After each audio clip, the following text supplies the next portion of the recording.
মুহতারাম হাজিরিন, আল্লাহর জলিলুল কদর পয়গম্বর হযরত ইয়াহইয়া আলাইহিস সালাতু ওয়াস সালামকে ইহুদিরা শহীদ করেছে, জাকারিয়া আলাইহিস সালাতু ওয়াস সালামকে ইহুদিরা শহীদ করেছে, ঈসা আলাইহিস সালাতু ওয়াস সালামকে শহীদ করার জন্য চারদিক থেকে তারা ঘেরাও করেছে। মুহাম্মদ সাল্লাল্লাহু আলাইহি ওয়াসাল্লামকে শহীদ করার জন্য, দুনিয়া থেকে চিরবিদায় করার জন্য একের পর এক তারা ষড়যন্ত্র করেছে। নাউজুবিল্লাহ বলে। এই জন্য আমার নবী সিদ্ধান্ত নিলেন যে খাইবর তিনি অভিযান করবেন, অভিযান পরিচালনা করবেন। সেই জন্য আল্লাহর হাবিব নিজেও সেই যুদ্ধে গিয়েছেন এবং হযরত আলী রাদিয়াল্লাহু তাআলা আনহুকে সেই যুদ্ধে নেতৃত্ব দেওয়ার, সেই যুদ্ধের সেনাপতি হিসেবে আমার নবী নির্বাচিত করেছেন। আমরা সকলে বলি সুবহানাল্লাহ। বিশ্বনন্দিত মুহাদ্দিস ইমাম বুখারী তার বুখারী শরীফের কিতাবুল মাগাজির মধ্যে হাদিস নিয়ে এসেছেন। খাইবর যুদ্ধ প্রসঙ্গে তিনি হাদিস নিয়ে এসেছেন। অনেকগুলি হাদিস তিনি ধারাবাহিকভাবে বর্ণনা করেছেন। আমি যেই হাদিসের আলোকে বর্ণনা করতেছি সেই হাদিস হলো 4210 নম্বর হাদিস। কত বলছি? 4210 নম্বর হাদিস খাইবরের অভিযানের কথা এসেছে। ধারাবাহিকভাবে অনেকগুলি হাদিস আছে। সেখানে এসেছে যে আল্লাহর হাবিব খাইবরের অভিযানের জন্য সর্বাত্মক প্রস্তুতি গ্রহণ করলেন। 1400 সৈন্য সংগ্রহ করলেন। কত সৈন্য? 1400, 200 ঘোড়া নিয়ে খাইবরের প্রান্তে উপস্থিত হলেন। আল্লাহর হাবিব বললেন, সহিহ বুখারীর হাদিসে এসেছে যে আমি আগামীকাল আমার এমন একজন সাহাবীর হাতে এই ইসলামের এই যুদ্ধের সেনাপতির দায়িত্ব দিব যাকে আল্লাহ এবং তার রাসূল ভালোবাসে এবং সেও আল্লাহ এবং তার রাসূলকে ভালোবাসে। সুবহানাল্লাহ বলে। বর্ণনাকারী সাহাবী হযরত সাহাল রাদিয়াল্লাহু তাআলা আনহু তিনি বলেন যে সাহাবীদের মধ্যে সারা রাত কল্পনা যে এই সৌভাগ্যের অধিকারী কে হন। সুবহানাল্লাহ বলে। মুহতারাম হাজিরিন, শেষ পর্যন্ত দেখা যায় সকালবেলায় আল্লাহর হাবিব নবী মুহাম্মদ রাসূলুল্লাহ সাল্লাল্লাহু আলাইহি ওয়াসাল্লাম ঘোষণা দিলেন যে আল্লাহর পক্ষ থেকে যাকে আসাদুল্লাহ বলা হয়, আমি নবী যাকে আসাদুল্লাহ উপাধি দিয়েছি, সেই আল্লাহর সিংহ কোথায়? হযরত আলী কোথায়? আমরা সকলে বলি সুবহানাল্লাহ। ইমাম বুখারী হাদিস বর্ণনা করেছেন, সাহাল হাদিস বর্ণনা করেছেন যে হযরত আলী রাদিয়াল্লাহু তাআলা আনহু অসুস্থ ছিলেন। ওনার চোখ উঠছে,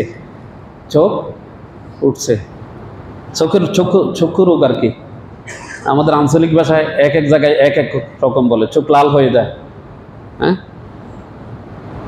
চক্ষু রোগ। তিনি চিন্তা করলেন আমি অসুস্থ মানুষ, একটু পিছনে থাকি। আল্লাহর হাবিব বলে, একজন সাহাবী জবাব দিলেন যে ইয়া রাসূলুল্লাহ তিনি অসুস্থ, ওনার চক্ষু রোগ হয়েছে। আল্লাহর হাবিব বলছেন যে তাকে ডেকে নিয়ে আসো। সুবহানাল্লাহ বলেন।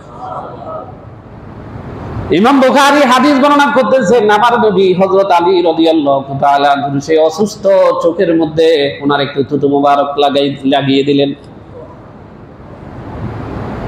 হযরত সাহাল বলেন হযরত আলী রাদিয়াল্লাহু তাআলা আনহু এমন সুস্থ হয়ে গেলেন, এমন ভাবে সুস্থতা অনুভব করলেন, সাহাবী বলতেছেন মনে হচ্ছে এর আগে ওনার কোনো রোগই ছিল না। থুতুর বুজুর্গি নবীর মুআজিজা। নবী করিম সাল্লাল্লাহু আলাইহি ওয়াসাল্লামের কি? আল্লাহর হাবিব খাইবরের সেনাপতির দায়িত্ব দিলেন। সেই খাইবরের মধ্যে গুরুত্বপূর্ণ 5টি দুর্গ আছে। আমাদের দেশে ক্যান্টনমেন্টের ভিতরে বিশাল বিশাল অস্ত্রাগার আছে না? সেই গুরুত্বপূর্ণ 5টি দুর্গ সাহাবায়ে কেরাম সেগুলি অভিযান পরিচালনা করে যাচ্ছিলেন।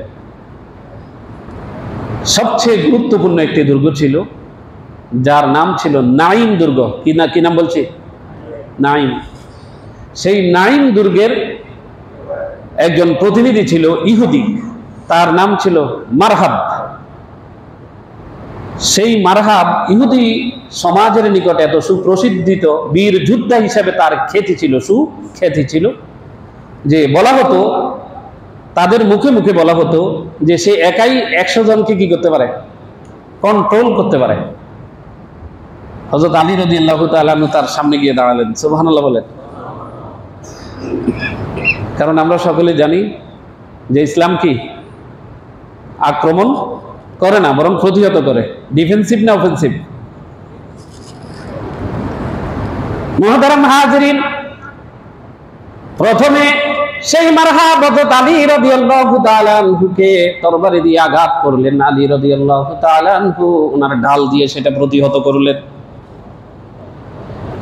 এরপরে হযরত আলী রাদিয়াল্লাহু তাআলা আনহু ওনার তরবারিটা দিয়ে সজোরে আঘাত করলেন। তার মাথায় ছিল শিরস্থান। আমাদের ওই যে হুন্ডা যারা চালায়, বাইক যারা চালায়, তাদের মাথায় হেলমেট দেখেন না? এই যে যুদ্ধের ময়দানে সেই সময় এই যে হেলমেট ব্যবহার করতো এক প্রকার। গায়ের মধ্যেও কি ছিল?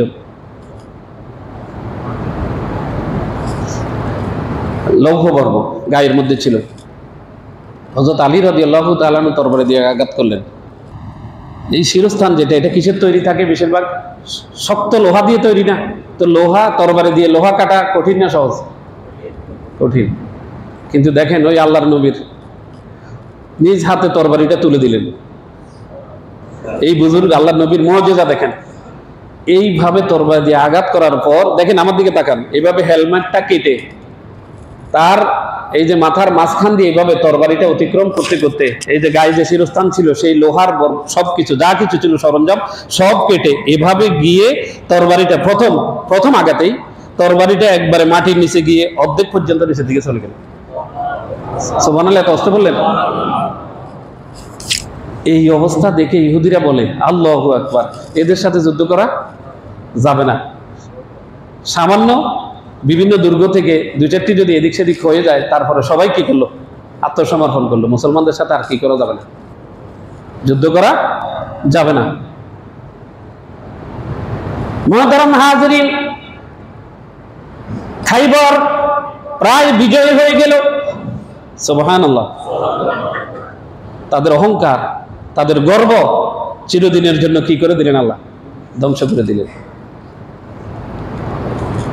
মুহতারাম হাজিরিন, সেখান থেকে সেই খাইবরের দুর্গ থেকে একজন রাখাল কিছু বকরি নিয়ে বেরিয়ে আসলো। যেহেতু রাখাল, সে তো এত কিছু জানে না, সেই সরাসরি এসে বলে, মুহাম্মদ সাল্লাল্লাহু আলাইহি ওয়াসাল্লাম তিনি কোথায়? আমি সরাসরি ওনার সাথে সাক্ষাৎ করতে চাই। একজন রাখাল বলতেছে। কি বলতেছে? রাখাল বলতেছে। আমরা তো যেতে হলে মূল্যায়ন করবো, যা বেটা, যে দিক থেকে আসছে ওই দিকে যা, এখন গুরুত্বপূর্ণ সময়, এখন দেখা করা, সাক্ষাৎ করা। নবী সাক্ষাৎ করো তোর মতো একজন রাখালের সাথে, তোমার মতো একজন রাখালের সাথে, চলে যাও, দূরে সরে। এটা না বলে সাহাবাই কেরাম আল্লাহর হাবিবের সামনে নিয়ে গেলেন। সুবহানাল্লাহ। নবী করিম সাল্লাল্লাহু আলাইহি ওয়াসাল্লামের এই সাধারণ জীবন যাপন দেখে রাখাল আশ্চর্য হয়ে গেল। রাখাল বলল, আমাদের রাষ্ট্রপ্রধান যারা, তাদেরকে এভাবে তো কল্পনাই করা যায় না। আল্লাহর হাবিব সামান্য কিছু খেজুর পাতার বিছানা সেখানে শুয়ে আছেন। বুঝতে পারছি? কুড়ের ঘর, ঝুপড়ি। মহাবিশ্বের মহানবী সেখানে অবস্থান করেছেন। আমরা সকলে বলি সুবহানাল্লাহ। তার বিশ্বাস হচ্ছে না, সেই বললেন, ওই রাখাল আল্লাহর হাবিবকে লক্ষ্য করে বললেন, আপনি দুনিয়াতে কেন এসেছেন? একটু যদি আমাকে বলতেন। আল্লাহর হাবিব কালিমার দাওয়াত দিলেন। কারণ আমাদের দেশে একটা কথা আছে, আদা ব্যাপারীদের জাজের খবর দিলে সে কি বুঝবে? তাকে যেভাবে সহজ ভাষায় যতটুকু বলা দরকার ততটুকু বললেন। সুবহানাল্লাহ বলেন। সাথে সাথে সে বলল যে, ইয়া মুহাম্মদ সাল্লাল্লাহু আলাইহি ওয়াসাল্লাম, আমি যদি আপনাদের ইসলাম ধর্ম গ্রহণ করি, তাহলে আমার জন্য কি কি সুসংবাদ রয়েছে? সুবহানাল্লাহ বলেন। একজন রাখাল। আল্লাহর হাবিব বললেন, আমি তোমাকে আমার বুকে জড়িয়ে নিব। সে বিশ্বাস করতে পারতেছে না। মহাবিশ্বের একজন মহানবী আমার মতো একজন রাখালকে এভাবে বুকে আগলিয়ে নিবেন, এটা বিশ্বাসই করতে পারতেছে না। আল্লাহ পাক রব্বুল আলামিন তোমার পিছনের জীবনের যত কর্ম রয়েছে, যে অপরাধগুলি করেছো সবগুলি ক্ষমা করে দিবেন। আল্লাহর সৃষ্টি চির শান্তি নিকেতন পরকালে আল্লাহ পাক রব্বুল আলামিন তোমাকে জান্নাত বা জান্নাতের অধিবাসী করে দিবেন। ওই রাখাল বলল, তাহলে আমি সেই ইসলাম গ্রহণ করতে চাই। আল্লাহর হাবিব বলেন, আগে তোমার কাজ আমানত, তোমার কাছে যে আমানত রয়েছে, দেখছেন আমানতের কি শিক্ষা? আমানতের কি শিক্ষা? আমানতের কি শিক্ষা? বলে যে তোমার কাছে তোমার মনিবের, যে ইহুদি মনিবের যে বকরিগুলি রয়েছে সেগুলি ফেরত দিয়ে তার থেকে কি নিয়ে আসো, বলে আসো, তার সম্পদ তাকে বুঝিয়ে দিয়ে আসো। সুবহানাল্লাহ বলেন। আর আমরা তো ফাইলে হরিলুট। মুহতারাম হাজরিন, সেগুলি বুঝিয়ে দিয়ে মনিব থেকে বিদায় নিয়ে আল্লাহর হাবিবের কাছে চলে এসে বলল, আমাকে কালিমার পড়িয়ে দেন। আল্লাহর হাবিব পড়িয়ে দিলেন, লা ইলাহা ইল্লাল্লাহু মুহাম্মাদুর রাসূলুল্লাহ সাল্লাল্লাহু আলাইহি ওয়াসাল্লাম। ওই রাখাল সেই কালিমা পড়লো, মুসলমান হয়ে গেল। আরো কিছু সামান্য যে দুর্গ রয়েছে, আল্লাহর হাবিবকে বললেন, আমাকে অনুমতি দেন, সেগুলি আমি বিজয় করার জন্য যাই, তাদের সাথে বিজয় করার জন্য যাই। আল্লাহর হাবিব অনুমতি দিলেন। ওই রাখাল যুদ্ধে অংশগ্রহণ করে সেই শহীদ হয়ে গেল। সুবহানাল্লাহ বলেন। ঐতিহাসিকেরা বলেছেন, মন্তব্য করেছেন যে সেই ইসলাম গ্রহণ করার পর থেকে আরম্ভ করে শহীদ হওয়ার মাঝখানে এক ওয়াক্ত নামাজও পড়ার সুযোগ পায় নাই। সুবহানাল্লাহ বলেন। মাঝখানে আর কি, কথার কথা, জোহর থেকে আসর অথবা ফজর থেকে জোহর, মাঝখানে আল্লাহর হাবিব নবীজি মুহাম্মদ রাসূলুল্লাহ সাল্লাল্লাহু আলাইহি ওয়াসাল্লাম ইসলাম অনুসারে তার দাফন কাফনের ব্যবস্থা করলেন এবং আল্লাহর হাবিব ঘোষণা দিলেন, আমার এই সাহাবী জান্নাতি। সুবহানাল্লাহ। কত বছর নামাজ পড়ছে বলেন? কয় বছর হজ করছে, যাকাত দিছে। ইসলাম কি ইসলাম যেভাবে শিখিয়েছে সেভাবে বোঝার চেষ্টা করি।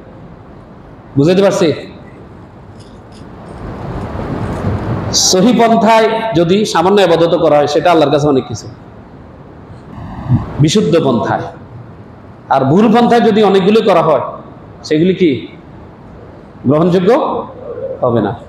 আসুন, নবীর শেখানো ইসলাম, যেহেতু রবিউল আউয়াল শেষ, তো সুতরাং আজকের শেষ খুতবায় আপনাদের প্রতি আহ্বান জানাবো যে আসুন আমরা সকল মতাদর্শকে পায়ের নিচে পদদলিত করে একমাত্র কালিমার পতাকাকে ধারণ করে আসুন আমরা সবাই ইসলামের জন্য, দ্বীনের জন্য, কোরআনের জন্য এবং মানবতার জন্য আমরা কাজ করি। আল্লাহ পাক রব্বুল আলামিন আমাদের সকলকে সুতৌফিক দান করুক। আমরা সকল বলি আমিন। তাহলেই আবার আমরা কি আমাদের হারানো ইতিহাস, ঐতিহ্য, আমাদের হারানো গৌরব আমরা আবার ফিরে পাবো। আল্লাহ আমাদেরকে তৌফিক দান করুক। আমরা সকলে বলি আমিন। এখন আমরা যারা সুন্নাত পড়ি, অনুগ্রহ করে সুন্নাত পড়ি।